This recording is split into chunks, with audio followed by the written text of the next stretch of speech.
अस्सलाम वालेकुम, welcome back to the channel. उम्मीद है कि आप सब ठीक होंगे और हम भी बिल्कुल ठीक है अल्हम्दुलिल्लाह। तो मेरी आवाज़ ज़रा थोड़ी सी ख़राब हुई है क्योंकि फ्लू हुआ हुआ है, आपको पता चल रहा होगा, तो इसको इग्नोर कीजिएगा। तो आज की वीडियो में हम आपके साथ शेयर करते हैं जी किचन की रूटीन, और जिसमें मैंने ऑर्गेनाइज़ करने थे, कुछ स्पाइसेस रिफ़िल करेंगे, साथ में वेजिटेबल्स वगैरह रैक को सेट करना है, और आपके साथ साथ साथ इसकी ना टिप भी शेयर करूँगी। तो यहाँ पे मैंने ना स्टैंड को सारा ये निकाल के ना प्याज़ों वाले, तो आप देख रहे होंगे कि किस तरह इसके छिलके वगैरह ना गिर रहे थे।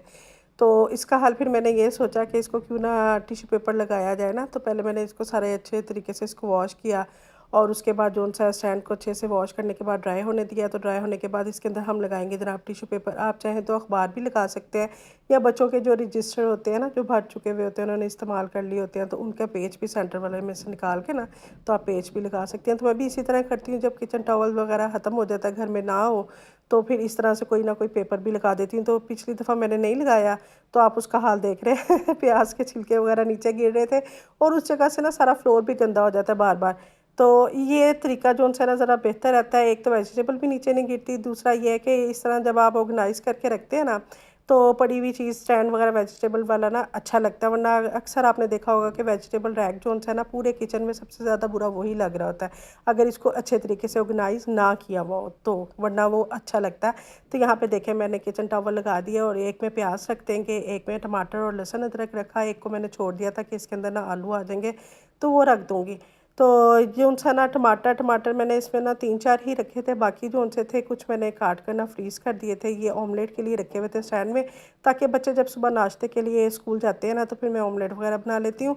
वरना अदरवाइज़ मेरा जो होता है ना, कि ज़्यादातर मैं वेजिटेबल्स को ना कट करके तो फ्रीज़ कर देती हूँ, उससे मुझे ना ज़रा कुकिंग में आसानी हो जाती है। और दूसरा ये होता है कि थोड़ी वीडियो बन जाती है कंटेंट भी चाहिए होता है ना, तो फिर इस तरह से मैं कर लेती होती हूँ। जैसे ही मैंने वेजिटेबल्स रैक में डाले, और फ़ौरन ही ना लाइट चली गई। आजकल ना ये बहुत मसला हुआ हुआ है, लाहौर में तो खासकर बहुत ही हुआ हुआ है, बाकी का मुझे नहीं पता कि बाकी सिटीज़ का क्या हालात है। कि एक तो गैस का कोई टाइम नहीं है, किसी भी टाइम पे गैस चली जाती है, और आप कुकिंग से बैठे हुए होते हैं। ऊपर से लोड शेडिंग का भी यही है कि कोई ये नहीं है कि भी इस टाइम पे जानी है, टाइम टेबल का कोई हिसाब किताब नहीं है, जब दिल करता है भेज देते हैं, जब दिल करता है आ रही होती है। तो ये चीज़ चल रही होती है फिर ये अब मैंने वेजिटेबल आपको रैक दिखाया, ये अच्छा लग रहा है ना। वैसे पहले मेरे पास ना प्लास्टिक का था दूसरा वाला, जो सभी तकरीबन ज़्यादातर यूज़ करते हैं, तो वो जो सा था ना, वो ज़रा बुरा लगता था, तो ये ज़रा मुझे अच्छा लगता है। और ये मैंने दराज से लिया था, मेरे ख्याल से 2200 का था या 2300 का, इतने का ही था। तो ये अच्छा वैसे इस्तेमाल हुआ, देखने में मुझे लगता था कि ये इतना ज़्यादा वेट नहीं उठा सकता ना, थोड़ा सा नाजुक नाजुक लगता था, लेकिन यह कि 3 kg ना एक बास्केट के अंदर आ जाते हैं।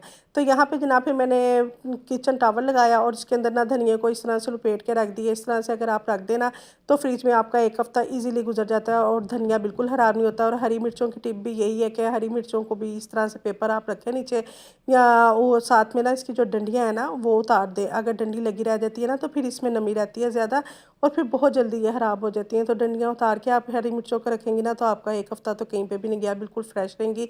और जो सा धनिया है उसको अच्छे से मैंने लपेट के, ताकि बिल्कुल भी वो नज़र ना आए, तो इस तरह से कंटेनर में बंद करके रख दिया। साथ में ये कंटेनर जो आप देख रहे हैं, ये भी मैंने दराज से ही ऑर्डर किए थे। 1 साल हो गया इनको यूज़ करते हुए, बहुत ही अच्छे हैं। इसमें ना 7 kg आ जाता है आटा ना। तो चावल 5 किलो मैंने उसमें डाल दिया, आटा उसमें डाल दिया, कुछ जो सा मैंने उसी दिन के लिए गूंद भी लिया था, तो ये बड़ा अच्छा रह जाता है, और ये देखने में भी अच्छा लगता है ना। तो ऊपर से इसको उठाने का इतना ज़्यादा मसला नहीं है, इसके नीचे ना टायर लगे हुए हैं, ट्रॉली टाइप जो है ना, इसको लेके आप रख सकते हैं। तो दूसरी जो बाल्टियाँ होती है ना आटे वाली, वो उठानी पड़ती हैं, तो वो ज़रा मुश्किल हो जाता है वेट उठाना फिर। यहाँ पे मेरे पास पड़े हुए थे कॉफ़ी के जार और न्यूट्रेला के जार पड़े हुए थे, तो इनके अंदर मैं स्पाइसेस रिफ़िल कर रही थी। तो किचन में मेरी बेटी आ गई नाश्ता करने के लिए, तो वो अपनी ब्रेड वगैरह और सारा कुछ ना गर्म कर रही थी। तो मैं उसे यही बोल रही थी कि जब तक मैं बैठी वेट कर रही होती हूँ ना, कि सब किचन में से फारिग हो जाएं, फिर मैं किचन में जाऊँ। और जैसे ही मैं किचन में आती हूँ ना, तो फिर आप लोग आ जाते हो कि हमने ये करना है, चाय पीनी है, किसी ने कॉफ़ी पीनी है, किसी ने कोई पीनट बटर खा रहा है स्लाइस पे लगा के, या जैम लगा के खाना है। तो इस तरह की ना इनकी छोटी मोटी चीज़ चल रही होती है, तो फिर इस वजह से बड़ा काम मेरा ना डिस्टर्ब होता है, क्योंकि किचन बहुत ज़्यादा छोटा है। अच्छा, ये जो से जार आप देख रहे हैं, ये कॉफ़ी के जार हैं, और ये जो से है ना, आप इस तरह से रीयूज़ कर सकते हैं। अक्सर लोग जो है ना, इनको फेंक भी देते हैं।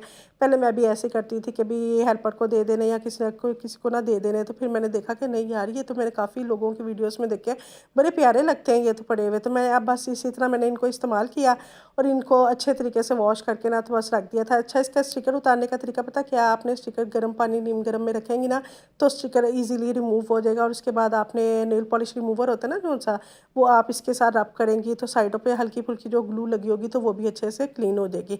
साथ में मैंने मसालेदानी में भी स्पाइसेस डाल दिए जो कि डेली रूटीन में यूज़ होते हैं। और इसकी भी टिप ये है कि अक्सर आप देख रहे होंगे, आप ये आपने देखा भी बल्कि होगा कि भी नीचे जौन-सा था ना इसमें स्पाइसेस गिर जाते हैं, तो इस तरह से अगर आप पेपर बिछा लें और उसके ऊपर जौन-सा आप स्पाइसेस के ना ये कंटेनर छोटे-छोटे से जौन से हैं ये रख देंगे ना, तो कभी भी नीचे नहीं गिरेगा और उसको ना क्लीन करना ज़रा ईज़ी हो जाएगा। और मैं इस ये समय मसालादानी जौन-सी है ना वुडन है, और ये भी मैंने दराज से ली थी और ये बहुत अच्छी चल रही है, इसे भी 1 साल हो गया हुआ है। और इसका ना एक फ़ायदा बहुत ज़्यादा है कि आपको स्लैब के ऊपर ना, अगर आपका किचन छोटा है या बड़ा भी है, तो कंटेनर जो उनसे हम लोग जार वगैरह निकालते हैं, या ज़ाहिर-सी बात है खाना जब बनाने लगते हैं ना 4-5 स्पाइसेस तो डलते ही डलते हैं, आम रूटीन जो भी खाना आप बनाएँ ना, तो फिर काउंटर टॉप जो-सा ना वो भरा-भरा सा लगता है, सारे स्पाइसेस जार बाहर ही निकाल के रखे हुए हों, तो फिर मुश्किल भी होती है एक-एक जार को निकालो रखो।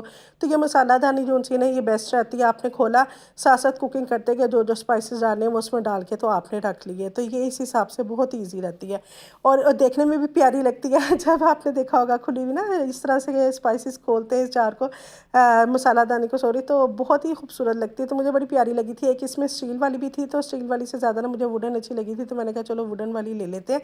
तो उनको फिर मैंने इस तरह से स्पाइसेस वगैरह रिफ़िल करके उसको भी रख दिया। अच्छा, मैं 3 जगहों पे ना स्पाइसेस रिफ़िल करती हूँ।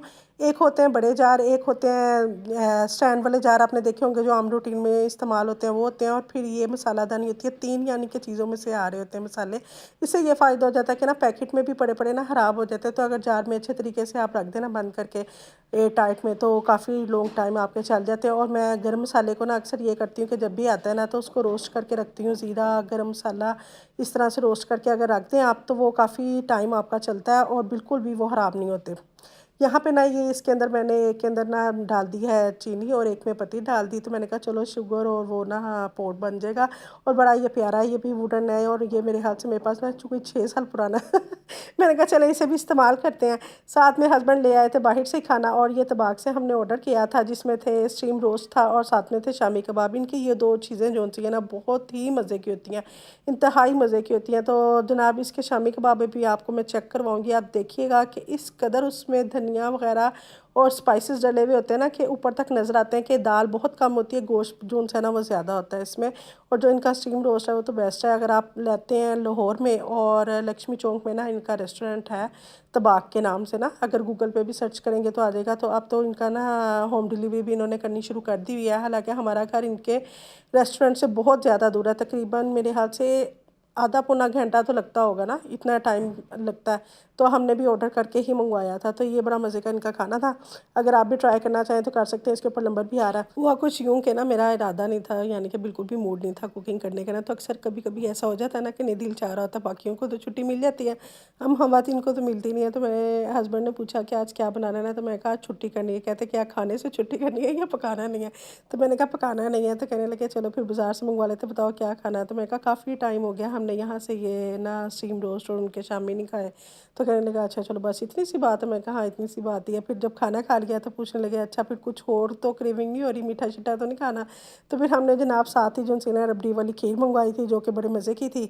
और हम अक्सर ही ना हम इनसे जो है ना ये वाले रेस्टोरेंट से जहाँ से हमने खीर मंगवाई है, ये सिमकी होटल से मंगवाई है हमने। इनकी ना रसमलाई बहुत मज़े की होती है, रसमलाई और जो सी है ना खीर, और कढ़ाई भी इनकी चिकन कढ़ाई, मटन कढ़ाई, ये सारा कुछ ही अच्छा इनका है। तो बस जो दिल चाह रहा था ना वही मंगवा लेते हैं।